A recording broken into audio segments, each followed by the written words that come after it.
تو یہ اللہ کے حکام ہے، نماز، زکوٰۃ، روزہ. تبھی میں غامدی صاحب سے کہتا ہوں کہ اپنی عقل کو قرآن و سنت کے خلاف استعمال بولو نہیں کرو.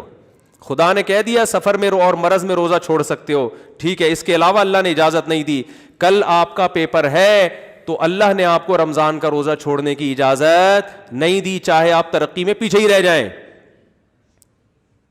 کہتے قوم کے وسیع تر مفاد میں نا ترقی بھی چونکہ کرنی ہے تو ایکچولی یہ روزہ وہ ٹوپی ڈرامے گھما گھما کے، بھائی یہ تو منسوس مسائل ہے، صاف طور پہ قرآن میں لکھے ہوئے ہیں، ان میں تھوڑی تبدیلی ہوگی. ہاں بیماری میں، اور اس میں بھی فنٹر نہ بنو.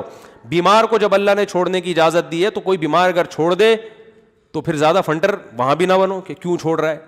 میرا گلا خراب تھا، 5-6 سال پرانی بات ہے، گلا میرا، مجھے پتا تھا اگر میں نے دوا نہیں لی تو یہ 1 ہفتہ ڈیلے ہو جائے گا اور لمبا، تو میں نے رمضان کا روزہ چھوڑ دیا. اب ہر آدمی ابے بھائی مفتی صاحب کیا ہو گیا یار، آپ گلا اتنا، گلا کی خرابی کوئی ایسی بیماری تو نہیں ہے؟ میں نے کہا اللہ میاں نے بیماری میں روزہ چھوڑنے کا حکم دیا ہے، یہ نہیں کہا کہ جب تک وسیم بھائی مشورہ نہ دیں اس وقت تک روزہ نہیں چھوڑ سکتے.